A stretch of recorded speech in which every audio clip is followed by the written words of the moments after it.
Well, let's kick off with the IC index. So on the 20th of May, this will be published. So as I said, we've had a sneak preview of the full report. So thank you very much to the folks at the IOIC, so we can share some of the key themes. Now, I heard some of this at the festival that the IOIC hosted, but I've had a good dig into it. So if you're not familiar with the IC index, it's an online survey with a representative sample of around 5,000 UK workers in organisations with 500 or more employees, aged between 18 to 75, and it was carried out the last few weeks of January.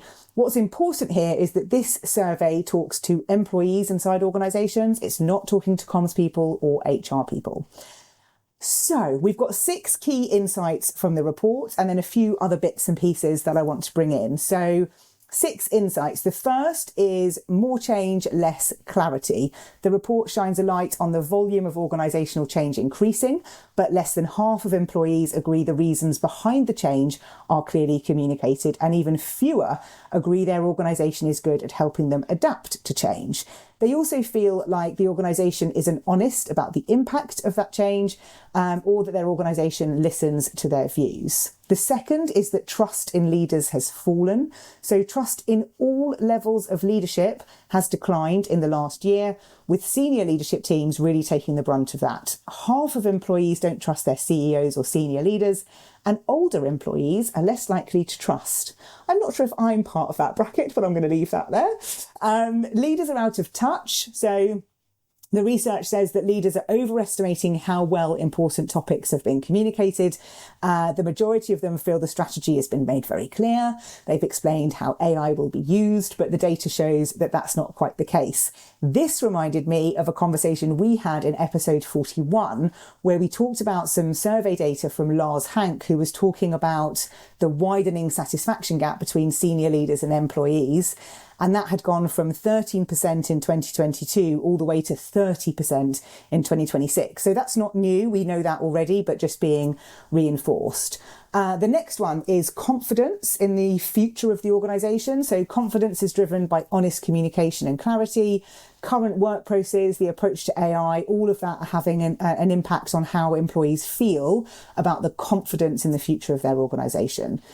We're still talking about comms and the front line. So the report shines a light on the fact that people who aren't at a computer are more likely to hear about big changes through word of mouth. And they are less positive across all sorts of different topics, including levels of trust. That's nothing really new there. And the final point, the 6th point, is that people are even shorter on time. So most people have 10 minutes or less a day to engage with communication, and 1 in 5 say they have they have no or hardly any time. But the nice to know still matters. Poor communication of good news damages advocacy more than poor communication of bad news. Now, I've had a look at the report, heard some headlines last week. These were some other things that I wanted to bring into this, and this is where I might get a little bit ranty. So, communication is just getting worse inside organisations, not better in every way. There is nothing in this report that really shows anything is going in the right direction. I'm not sure internal communicators are equipped to shift into what is organisational communication, which is what this report is really asking them to do. And this is a gap I've started to talk about more, and I think we're not equipping people to do that. The report also says that restructures are normal now if they weren't before.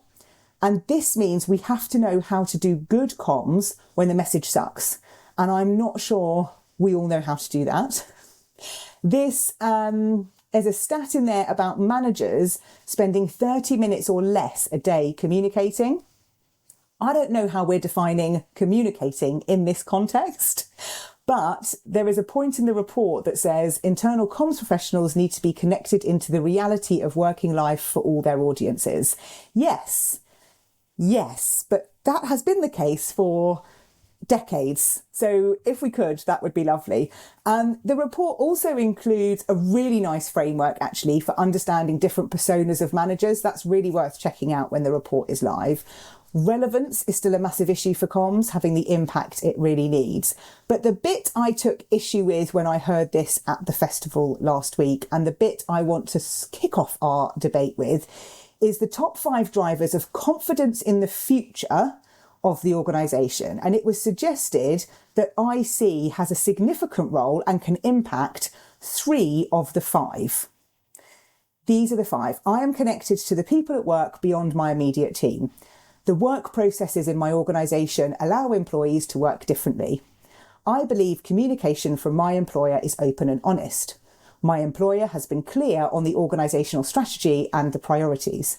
I believe we're using AI to solve the right problems in my organisation. Now, Chuck, what are the 3 that you think internal comms should be leading or playing a vital role in? Because for me, it's only 2.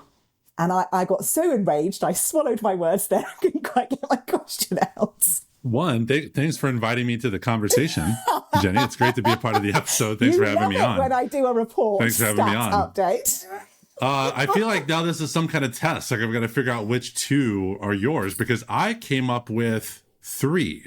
Oh, shit. Yep. I believe I'm connected to the people at work beyond my immediate team. Absolutely have an impact. Okay. In that. Work processes, my organization, all employees work differently. You don't really have an impact on that.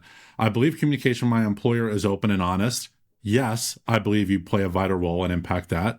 My employer has been clear on the org strategy and priorities. Yes, I believe you have an impact on that. I believe we're using AI to solve the right problems in our organization. I don't think you have an impact on that. So I think I see 3 of them. Okay. So I like your 3. And 2 of them are the same as mine, but one of them is different. So this is what we were told last week. The 3 are, I believe communication from my employer is open and honest. We both agree, tick. My employer has been clear on the organisational strategy and priorities, tick. That's where I finish for internal comms. Okay. However, the suggestion on the stage was the 3rd one is, I believe we're using AI to solve the right problems in my organisation. And that's where I went, yeah. I was like, no, I am in a room with a variety of different levels of internal communication professionals, and I do not believe that you should be telling them that this is their job. To solve the right problems in my organisation? What? No. But I think the first one about being connected to the people at work beyond my immediate team, that might be the most critical aspect of success but I for don't a communicator, know that in my point. I think that is hard to do from an internal comms perspective. I think that's down to your line manager. I disagree. It's down to your team I think structure. that is easy to do. That is right there for the taking because you have the privilege of getting to work with so many different departments and so many different teams. If you don't build those connections, then it's going to be harder to do all of those other things, in my opinion.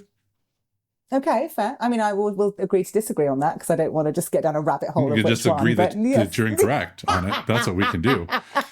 The other part that I want to talk about let's get past those 5. When you were talking about the more change, less clarity, trust in leaders is fallen, leaders are out of touch, confidence is complex, communications fail the front line, people are shorter on time.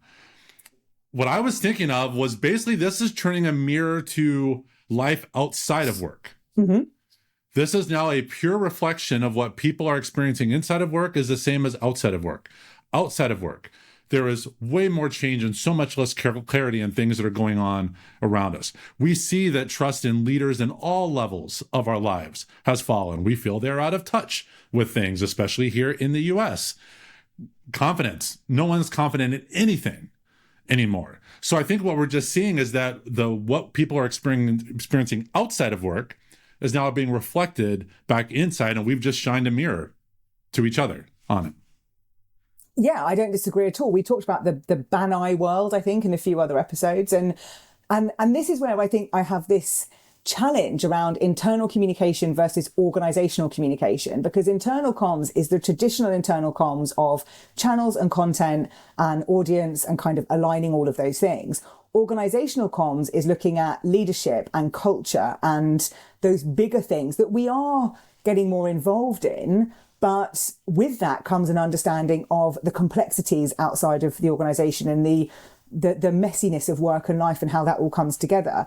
And I don't necessarily feel like we've joined those dots and brought that together. Whereas this report is talking to employees and organizations about everything in their organization. And it's being reported as their internal comms can fix all of this or should have a role to play in this. And honestly, I was reading it, and it is a fantastic report. It's in its 4th year, and I've always enjoyed reading it. But every time I do, I feel a bit like, A, this is quite overwhelming. There's quite a lot in here. B, what do I really need to do to make a difference in what's really in my control and influence as an internal comms person in the role that I exist in this organization?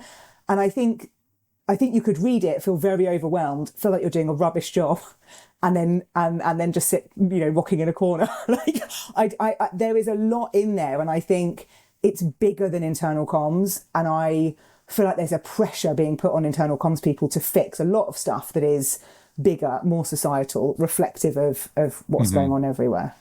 I think the other part here, which it's such an indictment, and whether we've explicitly talked about it or kind of hidden in the words that we talked about, is this trust component. And I was trying to think of this. Imagine, maybe it doesn't impact others the way it would me. If somebody came to me and said, "Hey, I don't trust you." Ooh, that is harsh. That is deep, and but is also very meaningful. That comes from somewhere. So I can't imagine being the leader of an organization saying, my employees saying, "We don't trust you." What have you done to where they don't trust your leadership? They don't, whether it's the words you say, the actions you take. That's a very heavy thing to deal with. Yeah, but I don't feel that it's personal enough in connection for people to care. It's a bit like the invisible army, right? If you came to me and said, I've heard these people say you can't be trusted. I'm like, that's an invisible army of people. Like, do we care about them? Because I don't know them, and I'm not sure that's true. And where's that coming from? I wonder if these are your employees. These are the people that work at your company.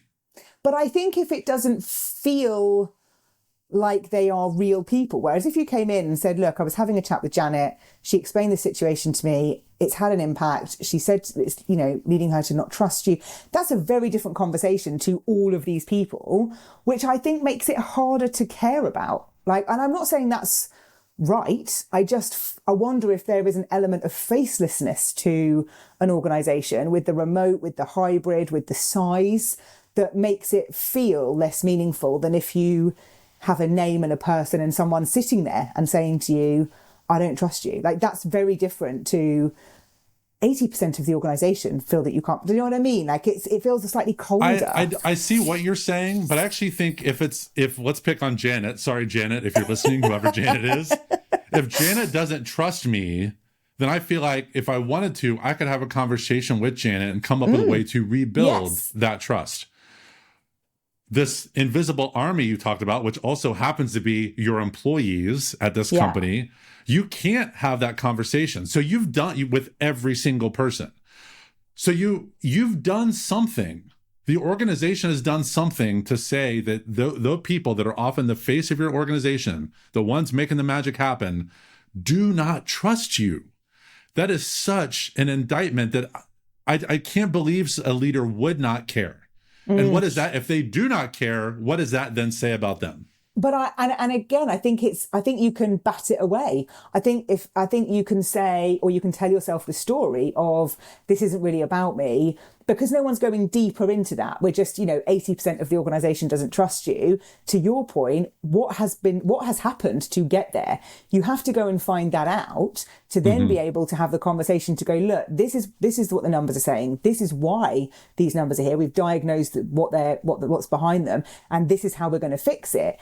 If that step is missing to get people to really care, to make a difference and be comfortable that they are part of that, it doesn't work. Whereas if you came to me as a CEO and said 80% of people don't trust you, I'd be like, is it me or is it the whole team? Because I feel like it's everyone else. I think you can go, I think it's just more a line manager thing. I think it's more, I think you can bat it away unless you've got the real evidence to back up what's happened. I think it's easy to tell yourself a story as a leader that it's not you, it's everyone else.